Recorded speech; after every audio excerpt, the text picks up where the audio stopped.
Honestly, I've been asking myself this question. Am I weird or is this normal? Because the way I live, the way I do things, the way I see people, it's not always what everybody else around me does. But I just realized that's the point, We don't all have to be the same to get along.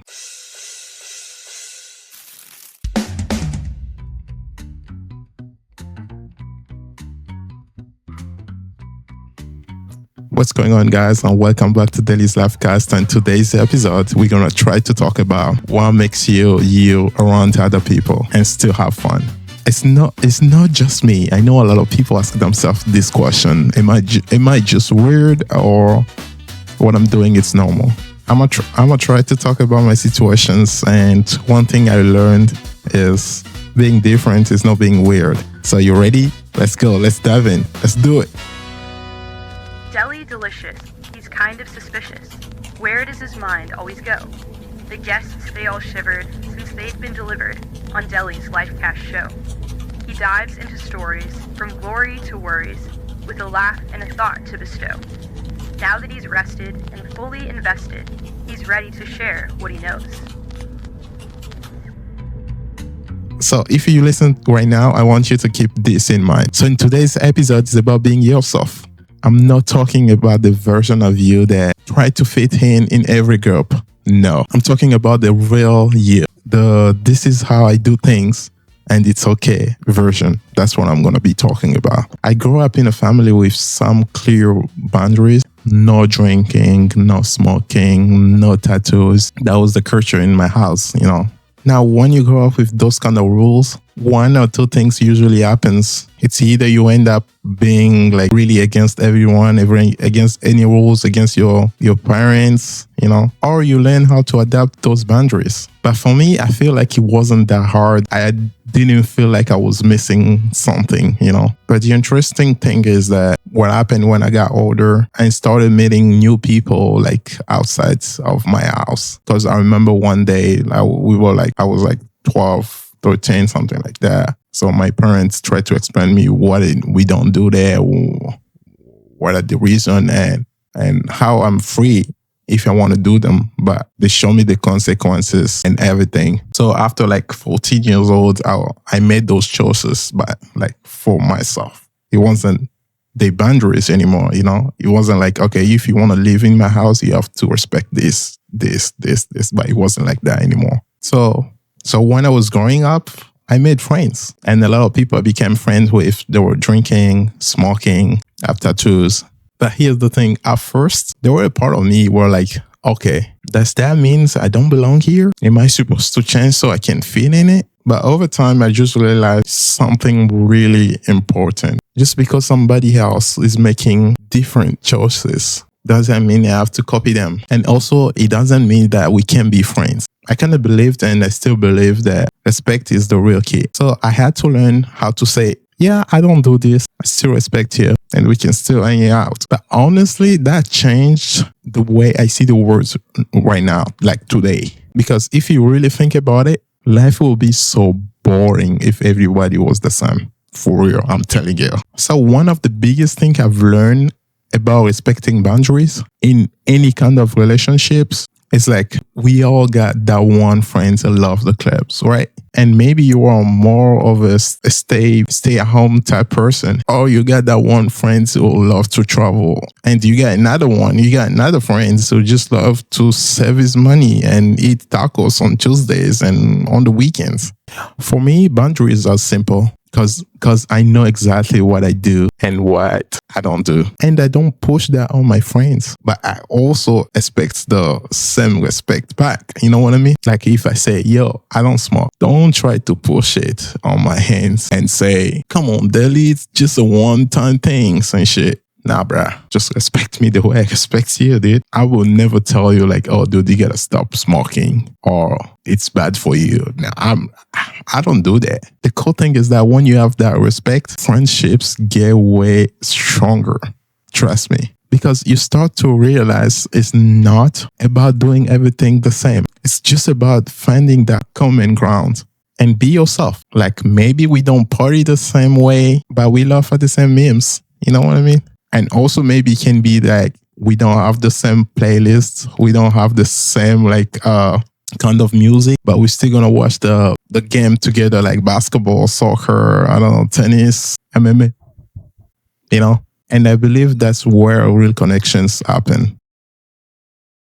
Now let me get a little more personal with you all. I also got some little differences that makes me me. So first of all, I don't play Call of Duty. I know. I feel like 90 or 80% of guys that play Call of Duty, but I don't play those kind of games. I don't know. I'm more into like sport games. That's it. And that's okay because I got friends who lives for Call of Duty. I'm telling you, like they play Call of Duty 24/7, like every day. And I'm cool with that because I'm like, okay, dude, I don't know what are you doing? Because it's not something that I really enjoy playing for hours, but I can play sport games for days.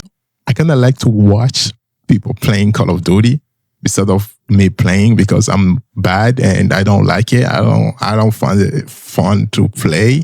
But it's just me, you know what I mean? That's what I'm talking about, those little differences. Second one, music. Look, I'm black, all right? I just don't like R&B and rap music. I don't know. But okay, wait. Don't get me wrong. I still listen to rap.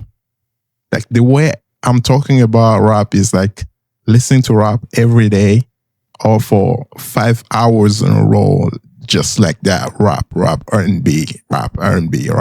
I'm not that guy. I can't do that. I feel like I can listen to rap for an hour, 30 minutes, and that's it. And after that, it's boring for me.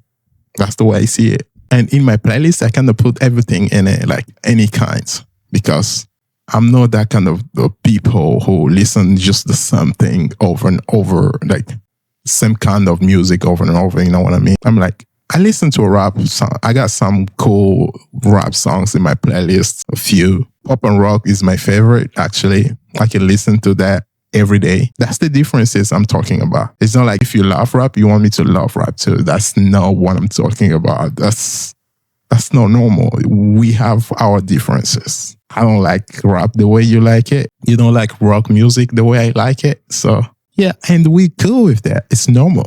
It's like the same thing with phones. For me, I believe Androids are better than iPhones, even though I'm using an iPhone. So it's just my opinion because I've used both of them. And I just came to a conclusion that Androids are better than iPhones. I don't know. You can't convince me. I cannot convince you. Just the way we are, what we enjoy. Like we're different. All right. It's like the Messi and Cristiano Ronaldo things. I feel like I'm a Cristiano Ronaldo fan. You can see right there. Oh, this side. But I feel like Messi is a good player too. I just don't like him. I grew up liking that guy. You know what I mean? It's not like, oh, Cristiano is better than Messi or Messi is better than Cristiano. It's not that. It's just you like the other guy more than the other one. So it's that simple. Same thing with Michael Jordan and LeBron. I don't like Michael Jordan. I don't see him being better than LeBron James. And it's okay. I know Michael got 6 rings. LeBron got 4. I mean, it just depends who you like. I prefer LeBron James than Michael Jordan. That's normal for me. And I'm cool with that. You can't just come to me and say like, oh, Michael Jordan is better than LeBron. Deli, you're trying to make me, you're trying to convince me. Like, it's impossible. We can put some numbers and I don't know if you're going to win that argument. I don't know. It just depends who you like more. People like LeBron, people like Michael Jordan, and other people like Kobe Bryant. I'm a Kobe Bryant fan, but Kobe is not even on my top 10. And it's okay. I know other people got opinions. They're going to put Kobe second or third. But for me, it's not on the top 10. But I love Kobe Bryant. It's just the other players were better than him. According to me, we can have our differences in sports, in everything. And these little things may not seem like a big deal, but they actually told me a lot. I believe that being different in small ways makes you to accept big differences. You know what I mean? Like if I can handle to accept the fact that my friends love Call of Duty when I'm playing FIFA or 2K, then of course I can handle the fact that my friend drinks. Why I don't? It's all connected. I gotta tell you all this little story about my friend Juju. Shout out to Juju, by the way. Happy birthday too, buddy. I remember one day we were talking about, so we were recording a podcast, and after the podcast, we start talking about our food. And somehow burritos came up, and Juju goes like, man, you know what's fire? I was like, what's up? Putting ketchup on burritos. Bro, I was like, what? For real? Why you do that? So for me, it was so surprising. I was like, who does that? So I kind of like stopped what I was doing, and I look at him, I was like, bruh, really? I was like, nah, that can't be right. But here's the thing, all right? Juju wasn't trying to convince me to do it too. He was just sharing what he likes. And in that moment, it hit me. I took a minute and I was like, I don't have to agree, and I don't have to do it, and I don't have to be a hater. That's what he told me. I was like, oh, dude, if someone is doing something else different of yours, you don't have to be a hater. You don't have to agree. You don't have to do it. You just have to accept it. And that's it. You can't hate on him for it. Because that small example right there, it's powerful, even though it's kind of like just talking about food. You know what I mean? Because it shows you that people will always do different things. Even the one you think they're crazy or weird. But the question is, can you respect it without being judgy? That's the mindset I try to carry every day. So if you've been listening all the way through, here's the main takeaway. All right. It's okay to be different. It's also okay to do things your way. You don't have to change just because of people around you or your entourage. And you don't have to judge people just because they're not like you. We all have boundaries. We all have different ways to have fun. That's the beauty. That's the beauty of life. It's just to find something in common field where we can laugh together, connect, and grow together. Even if you don't agree on everything. It can be music, lifestyle, games, choices, even ketchup on burritos, which I believe is crazy. Let people be themselves and keep being yourself too. That's how we grow up. So thank you for watching this episode. And if you haven't subscribed yet, please do it. And remember this, being yourself is your superpower. So until next time, stay true, stay weird. Deli's out.